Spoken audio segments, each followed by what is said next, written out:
ഇത് ഞങ്ങളുടെ ചിഞ്ചമ്മയാട്ടോ. ഞങ്ങളുടെ ചിഞ്ചമ്മയ്ക്ക് ആദ്യം 2 കുഞ്ഞുങ്ങളുണ്ടായിരുന്നേ.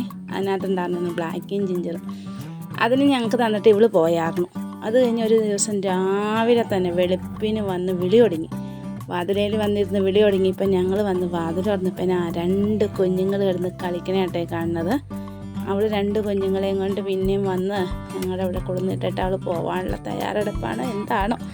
എന്തായാലും നല്ല കളിയാണ്. കുഞ്ഞുങ്ങൾ 2 നല്ല കളിയാണേ. അന്നേരം ഞാൻ വാതിൽ തുറന്ന് എന്നെ ആദ്യം കണ്ടപ്പോൾ തന്നെ ഒരാൾ ഇറങ്ങി ഒറ്റ ഓട്ടം കൊടുത്തു കേട്ടോ. അടുത്തയാൾ എന്നെ കണ്ടിപ്പോൾ പതുങ്ങിയിരിക്കണേ കാണും. പതുങ്ങി ആളും ഇറങ്ങി ഓടി അവൾ അവിടെ നിന്ന് പതുങ്ങി നിന്ന് നോക്കണ്ടോ. പതുങ്ങി നോക്കുവാണേ ഞാൻ അവിടെ ഉണ്ടോ ഇല്ലയോ പോയോ എന്നൊക്കെ അറിയാൻ വേണ്ടി പതുങ്ങി നോക്കുക. ചിഞ്ചുവാണ് ചിഞ്ചുവിൻ്റെ പിള്ളേർ നോക്കിക്കൊണ്ടിരിക്കുക. എന്നെ കുറേ നേരം നോക്കിയിട്ടോ. അപ്പോൾ ഈ ഒച്ച കേട്ടോണ്ട് നമ്മുടെ ബ്ലാക്കി ഇവളാട്ടോ ചിഞ്ചമ്മയുടെ ആദ്യത്തെ മക്കളിൽ ഒരാൾ. അപ്പോൾ അവളിങ്ങനെ വന്ന് നോക്കും കേട്ടോ, ഇതെന്താണെന്നറിയാം. അപ്പോൾ അവൾ വന്ന് നോക്കിയപ്പോൾ എന്താ അവിടെ ചിഞ്ചമ്മയും മക്കളും ഇരിക്കുക. ഇച്ചിരി ഇങ്ങനെ നോക്കി നിന്ന് കഴിഞ്ഞിട്ടേ അവൾക്കത് ഇഷ്ടപ്പെട്ടില്ല കേട്ടോ. അവൾ അപ്പം തന്നെ പെരക്കകത്തേക്ക് കയറിപ്പോയിട്ട് തന്നെ പിണക്കം കൂടി ആളിരിപ്പായി.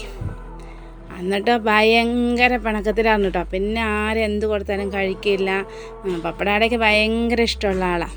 അത് തിരിഞ്ഞിട്ട് നോക്കിയില്ല.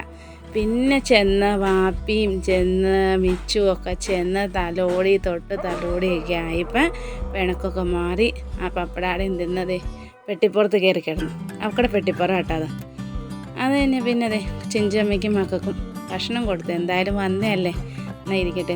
അത് കണ്ടപ്പോൾ അവൾക്ക് ഇഷ്ടപ്പെട്ടില്ല. അവൾ വീണ്ടും ഇറങ്ങിപ്പോയി കുറേ വിളിച്ചിട്ട് ആശാത്തി വന്നില്ല. ചിഞ്ചമ്മയും മക്കളും ചേർന്നിട്ട് രാവിലെ തന്നെ ഇരുന്ന് ഭക്ഷണം കഴിക്കണതാണ് കാണുന്നത്.